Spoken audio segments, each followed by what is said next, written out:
Introduction. Written in 1513 and published in 1532, The Prince by Niccolò Machiavelli remains one of the most controversial and influential political treatises in human history. Penned during a time of intense political turmoil in Italy, the book was originally intended as a practical guide for ruling a principality. Machiavelli stripped away the idealistic, moralistic views of leadership common in the Middle Ages, replacing them with a cold, calculated pragmatism. He famously argued that the primary goal of a leader is to maintain power and stability, and that this often requires actions that are deceptive, ruthless, and devoid of traditional morality. The Prince gave birth to the term Machiavellian, often used to describe political cunning and deceit. Yet, many modern readers view the work not as an endorsement of evil, but as a brutally honest observation of human nature and the true mechanics of power.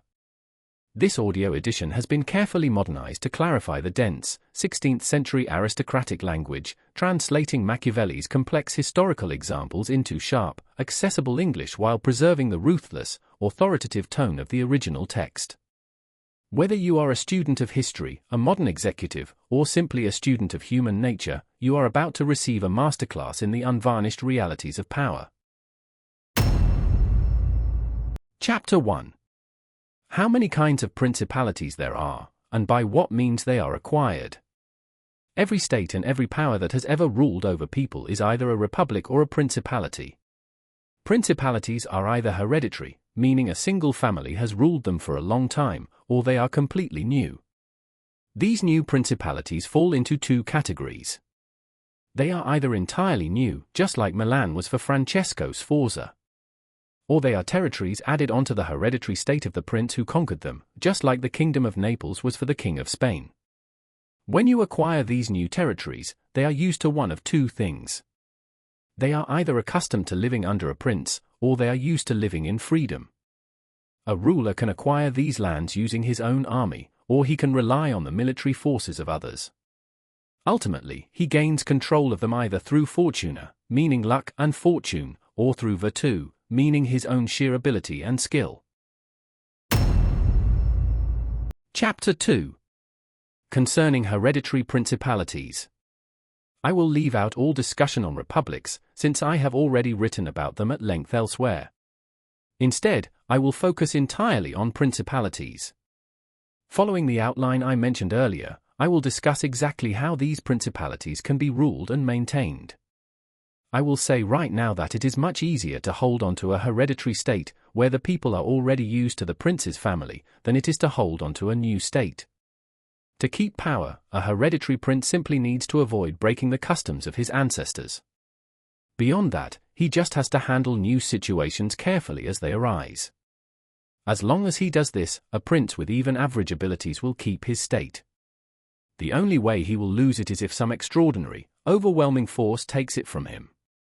And even if he is deprived of his state, he will easily get it back the moment the usurper faces any serious trouble. Take the Duke of Ferrara in Italy, for example. He never could have survived the attacks from the Venetians in 1484, or from Pope Julius in 1510, if his family had not been deeply established in that territory for a long time. A hereditary prince simply has fewer reasons and less need to upset his people. Because of this, he naturally earns more affection. As long as he avoids shocking vices that would make him hated, it makes sense that his subjects will naturally be well disposed toward him. When a ruler's power is ancient and long-lasting, the memories and reasons for wanting a change simply fade away. After all, one political change always leaves the foundation for the next one. Chapter 3. Concerning mixed principalities. The real difficulties arise in a new principality. This is especially true if the territory is not entirely new, but rather added to an existing state to form a mixed or composite principality. The instability here stems from a natural problem found in all new conquests. People gladly change their rulers, hoping things will get better. This hope drives them to take up arms against their current leader. But they are fooling themselves. Experience quickly teaches them that things have only gone from bad to worse. This happens because of another inevitable reality: a new prince is always forced to burden his new subjects. He has to quarter his army among them and inflict endless other hardships that come with taking over a new territory. As a result, you make enemies of everyone you injured while seizing power. At the same time, you cannot keep the friendship of those who helped you get there. You simply cannot satisfy them in the way they expected. Furthermore, you cannot use harsh measures against them because you are indebted to them. No matter how powerful your army is, you always need the goodwill of the locals to successfully enter and hold a province. This is exactly why King Louis XII of France quickly occupied Milan and just as quickly lost it. The first time, it only took the forces of Duke Lodovico to drive him out. The locals had opened the gates for the French king, but soon realized they were completely deceived in their hopes for future benefits. They simply could not stomach the harsh treatment of their new prince. It is true, however, that when you conquer rebellious provinces a second time, they are much harder to lose. The prince uses the rebellion as an excuse to drop any hesitation. He ruthlessly punishes the guilty, purges anyone he suspects, and fortifies his weakest positions. So, to make France lose Milan the first time, all Duke Lodovico had to do was stir up a few border revolts. But to make France lose it a second time, the whole world had to unite against the king, destroying his armies and driving them entirely out of Italy. Duke Lodovico was Lodovico Moro, a son of Francesco Sforza, who married Beatrice d'Este. He ruled over Milan from 1494 to 1500 and died in 1510. Regardless, Milan was stripped from France both the first and the second time. We have already covered the general reasons for the first loss. Now we must look at the reasons for the second. We need to examine what resources the King of France had, and what anyone in his shoes should have done to secure the conquest more effectively than he did. When a prince conquers new territories and adds them to his original state, these new lands either share the same country and language, or they do not. When they do, they are much easier to hold, especially if the people are not used to governing themselves. To secure them completely, you only need to wipe out the bloodline of the prince who used to rule them. As long as you maintain their old conditions and respect their customs, the two peoples will live quietly together. We have seen this with Brittany, Burgundy, Gascony, and Normandy, which have been tied to France for a very long time. Even if there is a slight difference in language, their customs are similar enough that they can easily get along. If you annex such territories and want to keep them, you only need to remember two rules. First, you must completely extinguish the family of their former lord. Second, you must not change their laws or raise their taxes. If you follow these steps, the new territory will seamlessly merge with your old principality in no time. But things get messy when you acquire states in a region that has different languages, customs, and laws. To hold them, you need a tremendous amount of luck and relentless energy. One of the best and most effective solutions is for the conquering prince to go and live there in person. This makes the new possession much more secure and durable. It worked for the Turkish Empire in Greece. No matter what other strategies the Turks used to maintain control, they would have lost the territory if the Sultan had not moved there. When you are on the ground, you can spot trouble the moment it starts and crush it instantly. If you are far away, you only hear about the riots when they have grown too large to stop. Furthermore, living there prevents your own officials from looting the country. The locals are happier because they have direct access to you. If they want to be loyal, they have more reason to love you. If they want to rebel, they have more reason to fear you. Any foreign power thinking of attacking that state will have to think twice. As long as you live there, it is almost impossible for anyone to take it from you. The second and better option is to establish colonies in one or two crucial locations. These colonies act as the keys to the territory. If you do not do this, you will have to station a massive, expensive army of cavalry and infantry there instead. Colonies cost a prince almost nothing. You can send settlers and maintain them with very little expense. The only people you offend are the specific individuals whose lands and houses you confiscate to give to the new settlers. Since these victims are only a small minority, and they are left poor and scattered, they can never organize to threaten you. Everyone else in the territory remains unharmed and is therefore easy to keep quiet. They will also be terrified of stepping out of line, afraid that they will lose their homes just like their neighbors did. In short, these colonies are cheap, highly loyal, and cause minimal disruption. The few people you do injure are left too impoverished and divided to strike back. This brings us to a crucial rule: you must either treat men well or completely crush them. Men can take revenge for minor insults, but if you break them utterly, they cannot fight back. Therefore, if you must injure a man, do it so severely that you never have to fear his revenge. On the other hand, if you choose to maintain an occupying army instead of colonies, you will spend a fortune. You will waste the entire revenue of the new state just to feed your garrison, turning the conquest into a massive financial loss. Worse, you will infuriate the entire population. Constantly moving an army around disrupts everything and everyone feels the hardship. As a result, the whole population turns hostile. These are enemies who, even though they have been beaten, remain on their own home turf and are still capable of doing real damage. For every possible reason, maintaining a military occupation is useless, whereas planting colonies is highly effective. Additionally, a prince who occupies a foreign region must make himself the leader and protector of his weaker neighbors. At the same time, he must actively work to weaken the more powerful states in the area. Above all, he must ensure that no foreign power as strong as himself ever gains a foothold there.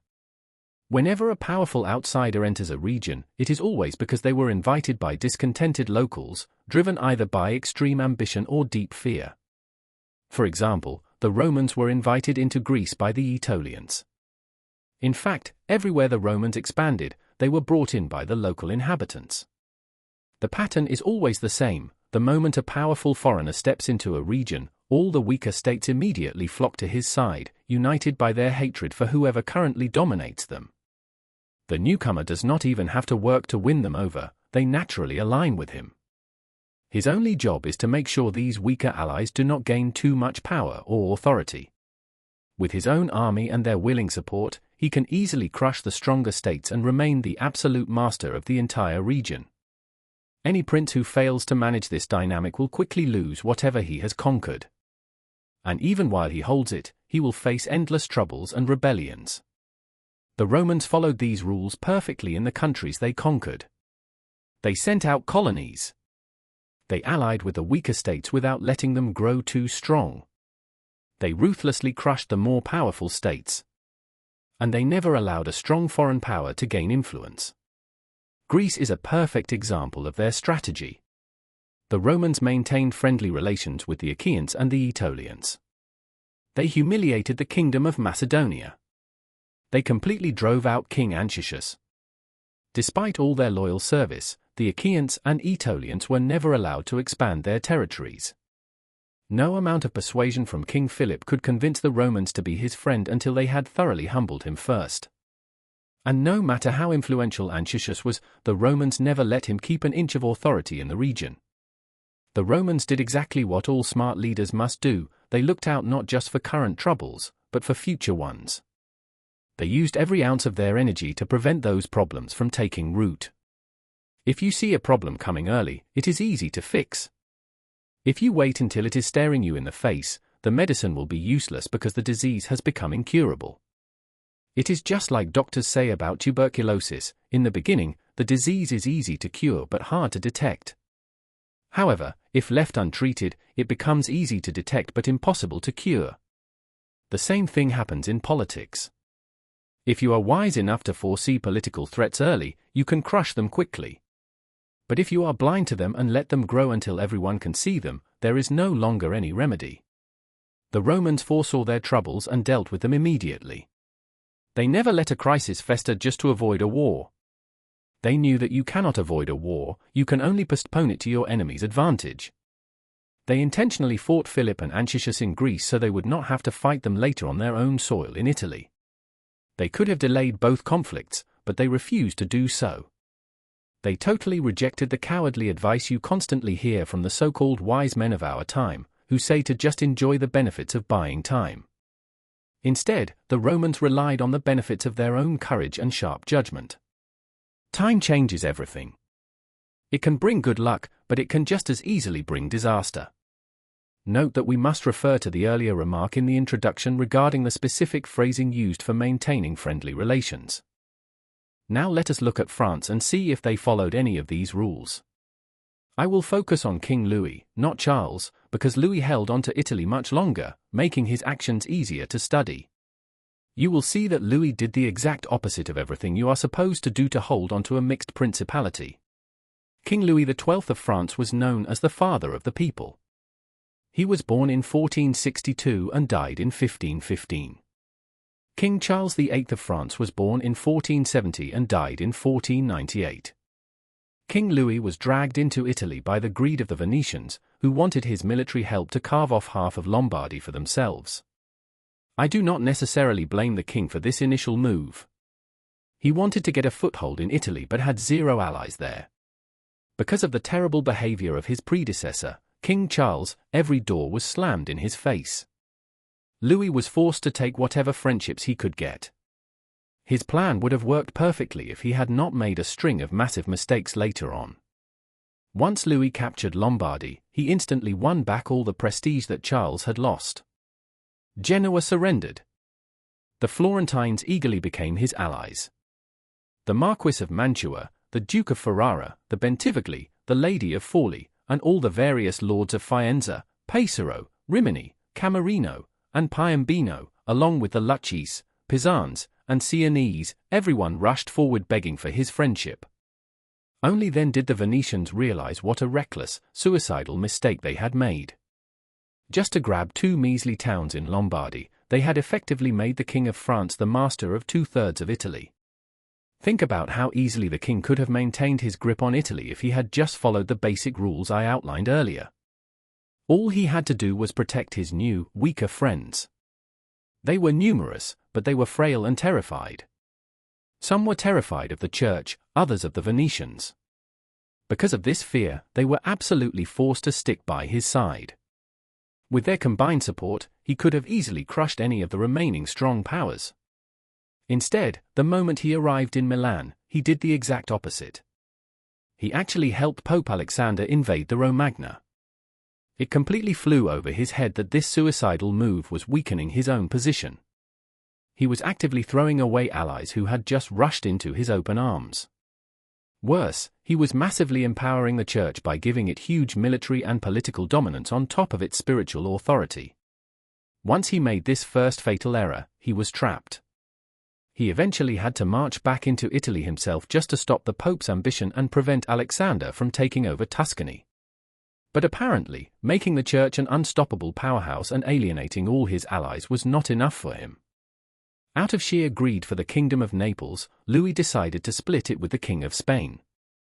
Instead of remaining the ultimate, unchallenged master of Italy, he invited a powerful partner in. This gave all the ambitious opportunists and angry malcontents in the region a new foreign power to rally behind. Louis could have easily left a loyal puppet king in charge of Naples. Instead, he overthrew him, only to replace him with the King of Spain, the very man who would eventually drive Louis out of Italy entirely. The desire to conquer and expand is perfectly natural and incredibly common. When capable men do it, they are praised, not blamed. But when men lack the power to succeed yet stubbornly try to conquer anyway, that is pure foolishness and deserves nothing but mockery. If France had the military strength to attack Naples on her own, she should have just done it. If she did not have the strength, she never should have divided the kingdom with a rival. You could excuse Louis splitting Lombardy with the Venetians because it gave him his initial foothold in Italy. But splitting Naples with Spain had no such excuse. It was totally unnecessary and completely foolish. Ultimately, King Louis committed 5 fatal errors in Italy. He destroyed the weaker powers. He bolstered the strength of an already powerful state. He invited a massive foreign military into the region. He never bothered to move there and live among the people. And he failed to establish any colonies. Amazingly, even with these 5 catastrophic blunders, he might have survived if he had not committed a 6th. He decided to strip the Venetians of their territories. If he had not already made the Pope invincible and dragged Spain into Italy, crushing the Venetians would have been a smart and necessary move. But because he had already empowered those 2 giants, he never should have allowed the Venetians to be ruined. As long as Venice remained strong, they would have fiercely blocked anyone else from invading Lombardy. The Venetians would only allow an attack if it made them the masters, and nobody else would steal Lombardy from France just to hand it over to Venice.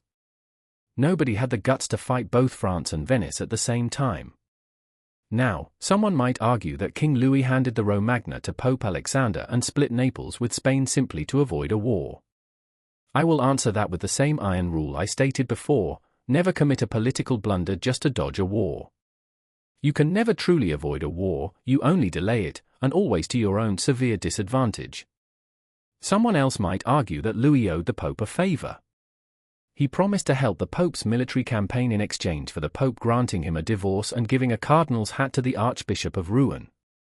To that, I will point to what I write later in this book regarding the promises of princes, and exactly how much they should be respected. King Louis XII divorced his wife, Jean, and married Anne of Brittany in 1499 just to keep the Duchy of Brittany under the control of the French crown. The Archbishop of Rouen was Georges d'Amboise, who was made a cardinal by Pope Alexander VI. He was born in 1460 and died in 1510. And that is exactly how King Louis lost Lombardy. He completely ignored every single rule followed by men who successfully conquer and hold territories. There is no mystery or bad luck here. His failure was completely logical and predictable. I actually discussed this directly with the Cardinal of Rouen at Nantes, back when César Borgia, the ruthless son of Pope Alexander, was busy conquering the Romagna. The Cardinal arrogantly told me that Italians simply did not understand war. I fired back that the French clearly did not understand politics. If they did, they never would have allowed the Church to become so dangerously powerful. History has proven my point. France directly created the overwhelming power of both the Church and Spain in Italy, and it was those very powers that ultimately destroyed France's presence there. This leaves us with a golden rule of politics that almost never fails: whoever helps another rise to power is ultimately paving the way for their own ruin. You build them up using either your own cunning or your own military force. Once they reach the top, they will instinctively distrust both your cunning and your force, and they will eliminate you. Chapter 4. Why the kingdom of Darius, conquered by Alexander, did not rebel against the successors of Alexander at his death. Considering how hard it is to hold on to a newly acquired state, some might wonder about Alexander the Great. He became the master of Asia in just a few years and died before the empire was fully settled. You would expect the entire empire to rebel. Yet, his successors kept control of it. They faced no difficulties other than those caused by their own clashing ambitions. I answer this by pointing out that all recorded principalities are governed in one of two ways. The first is by a single prince, aided by ministers who help him govern solely through his favor and permission. The second is by a prince and his barons. These barons hold their noble rank not by the ruler's grace, but through their ancient bloodlines. Such barons have their own territories and subjects. These subjects recognize the barons as their lords and feel a natural affection for them. In states governed by a prince and his appointed ministers, the prince holds much more authority. Throughout the entire country, no one is recognized as his superior. If the people obey anyone else, they do so only because that person is a government official, not because they feel any particular love for him. Good modern examples of these two systems are the Turkish ruler and the King of France. The entire Turkish monarchy is governed by one single lord, and everyone else is his servant. He divides his kingdom into districts and sends different administrators to run them, shifting and replacing these officials exactly as he pleases. The King of France, on the other hand, is surrounded by an ancient group of lords. These lords are recognized and loved by their own subjects. They have their own historical privileges, and the king cannot take those privileges away without putting himself in danger. If you look at both states, you will see that it is extremely difficult to conquer the Turkish state. However, once you have conquered it, it is very easy to hold.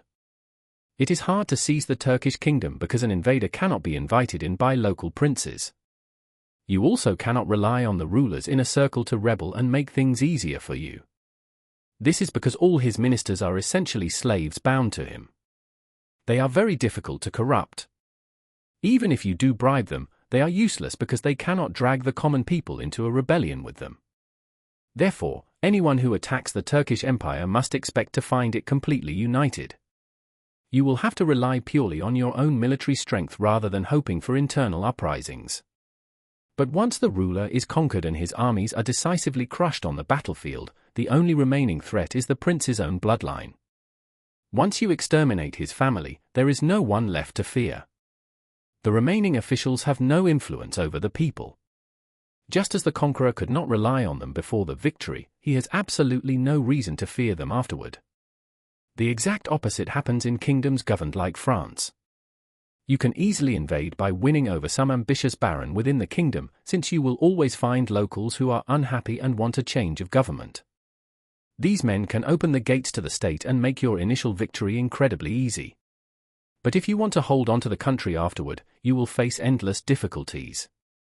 These problems will come both from the people who helped you and from the people you crushed.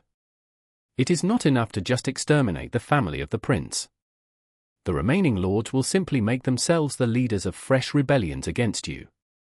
Because you can neither keep them satisfied nor completely wipe them out, you will lose the state the moment they get an opportunity. Now, if you consider the nature of Darius's government, you will find it was very similar to the Turkish kingdom. Because of this, Alexander the Great only needed to crush Darius on the battlefield and strip the country from him. After this total victory and the death of Darius, the state remained secure for Alexander, for all the reasons I just explained. If his successors had stayed united, they could have enjoyed this vast empire securely and in total peace. In fact, there were no uprisings in the kingdom other than the ones they carelessly provoked themselves. But it is impossible to hold a state structured like France with that same level of peace. This is why there were frequent rebellions against the Romans in Spain, France, and Greece. Those regions were filled with numerous smaller principalities. As long as the local memory of those former rulers survived, the Roman grip on these territories was highly insecure. It was only through the overwhelming power and long duration of the Roman Empire that the memory of those old rulers finally faded away, allowing the Romans to become secure possessors of the land. Later, when the Romans began fighting civil wars among themselves, each Roman general was easily able to rally different parts of the country to his side, based on the local authority he had established there. Since the families of the original ancient lords had been completely wiped out, the locals recognized no authority other than the Romans. When you remember all of these factors, no one should be surprised at how easily Alexander held the empire of Asia. Likewise, no one should wonder why leaders like Pyrrhus and many others struggled so much to keep the lands they conquered. This difference does not come from the conqueror having too much or too little ability. It comes entirely from the different political structures of the conquered states. Chapter 5. How to govern cities or principalities that lived under their own laws before being conquered. When you conquer a state that is used to living freely under its own laws, you have three options to keep it. The first option is to completely destroy it. The second is to go and live there in person. The third is to let the people keep their own laws while forcing them to pay a tax. If you choose this third option, you must set up a small government run by a few loyal locals. This new government will know that it only exists because of you. It will do everything in its power to support your rule, since it relies entirely on your friendship and influence to survive. Ultimately, if you want to control a city that is used to freedom, the easiest way to hold it is through its own citizens. Consider the historical examples of the Spartans and the Romans. The Spartans controlled Athens and Thebes by setting up small local governments, but they eventually lost both cities. The Romans took a different approach. To keep control of Capua, Carthage, and Numantia, they simply destroyed them, and they never lost them. Later, the Romans tried to govern Greece the same way the Spartans did, by letting it be free and keeping its own laws. This failed. To finally secure Greece, the Romans were forced to destroy many of its cities. The brutal truth is that there is no safe way to hold a free city other than by destroying it. If you conquer a city that is used to freedom and you do not ruin it, you should expect it to ruin you. Whenever it rebels, the people will always rally around the ideas of liberty and their ancient rights. Neither the passage of time nor any favors you grant will ever make them forget their freedom. No matter what you do or what precautions you take, the people will always remember that name of liberty. Unless you scatter the citizens and tear them apart, they will seize any opportunity to revolt. Just look at Pisa. They rebelled after being held in slavery by the Florentines for 100 years. Things are completely different when a city or country is already used to living under a prince. If you conquer them and wipe out the old ruling family, the people are left without a leader. They are already trained to obey, but they can never agree on choosing a new leader from among themselves. They simply do not know how to live in freedom. Because of this, they are very slow to take up arms against you. A new prince can easily win them over and secure their loyalty. Republics, on the other hand, are full of life, hatred, and a burning desire for revenge. The memory of their former liberty will never let them rest. Therefore, the only truly safe ways to handle a former republic are to wipe it out completely or to go live there yourself. Chapter 6. Concerning new principalities which are acquired by one's own arms and ability. Do not be surprised if I use the highest examples of leaders and states when discussing entirely new principalities. People almost always walk in paths beaten by others and imitate their deeds. But they can never perfectly follow another's path or match the exact power of those they imitate. A wise leader should always follow the paths of great men and imitate those who have achieved supremacy. That way, even if your ability falls short, it will at least carry a hint of their greatness. Act like a clever archer. When an archer wants to hit a distant target and knows the limits of their bow, they aim much higher than the mark. They do not do this to shoot their arrow into the sky, but to use that high aim to hit the target they actually want to reach. In entirely new principalities with a new prince, the difficulty of holding on to power depends entirely on the prince's ability, or virtù. Rising from a private citizen to a prince requires either exceptional ability or good luck, known as fortuna. Naturally, having one or the other will help smooth over many difficulties. However, the ruler who relies least on luck will hold his power the longest and strongest. It also makes things easier when the prince has no other territories and is forced to live in the new state in person. Let us look at those who became princes through their own ability and not through luck. Moses, Cyrus, Romulus, and Theseus are the most excellent examples. You could argue we should not discuss Moses, since he was simply executing the will of God. Still, he deserves admiration just for the grace that made him worthy to speak with God. But if you look at Cyrus and others who acquired or founded kingdoms, they are all extraordinary. When you examine their specific actions and methods, they are no less impressive than Moses, even though Moses had God as his teacher. When you study their lives and deeds, you will see they owed nothing to luck except opportunity. Opportunity simply gave them the raw material to shape into whatever form they saw fit. Without that opportunity, their brilliant minds would have gone to waste. But without their brilliance, the opportunity would have been completely useless. Therefore, it was necessary for Moses to find the Israelites enslaved and oppressed in Egypt. Only in that desperate state were they willing to follow him out of bondage. It was necessary for Romulus to be exiled from Alba and abandoned at birth. That hardship was required for him to become the king of Rome and the founder of his homeland. It was necessary for Cyrus to find the Persians angry with the rule of the Medes, and to find the Medes soft and weak from a long peace. Theseus could not have proven his greatness if he had not found the Athenians scattered and divided. These opportunities gave these men their lucky breaks. But it was their exceptional ability that allowed them to recognize those opportunities, which ultimately brought glory and fame to their countries.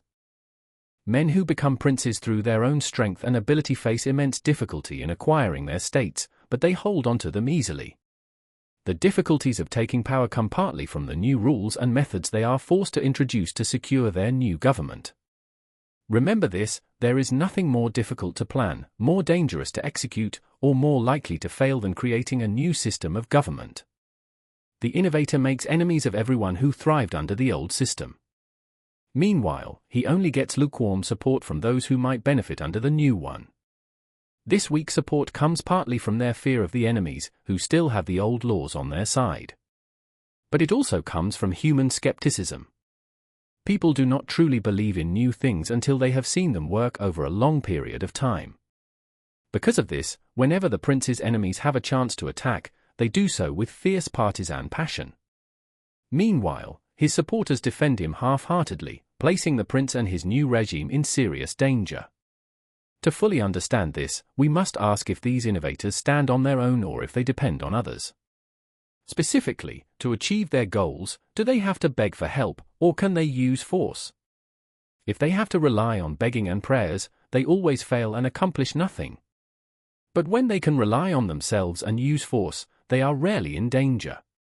This is why all armed prophets have conquered, and all unarmed prophets have been destroyed. Beyond what I have already said, the nature of people is deeply fickle. It is easy to persuade a crowd of something, but it is extremely difficult to keep them convinced. Therefore, a leader must be ready. When the people stop believing, you must be able to force them to believe. If Moses, Cyrus, Theseus, and Romulus had been unarmed, they could never have enforced their laws for long. Just look at what happened in our own time to Fra Girolamo Savonarola. His new system of government collapsed the moment the public lost faith in him. Because he was unarmed, he had no way to keep his supporters loyal or to force the unbelievers to obey. Men like this face massive obstacles in achieving their goals. All their true dangers are in the climb to power, and they can only overcome them with immense ability. But once they conquer those obstacles and eliminate the rivals who envied them, they earn deep respect. From that point on, they remain powerful, secure, honored, and happy. To these great examples, I want to add a lesser one. It still shares the same traits, and it will serve as the final example for this kind of leader, Hiero of Syracuse. Hiero rose from a private citizen to become the Prince of Syracuse. Like the others, he owed nothing to luck except opportunity. The people of Syracuse were oppressed, so they chose him as their military captain. From there, he proved himself and was made their prince.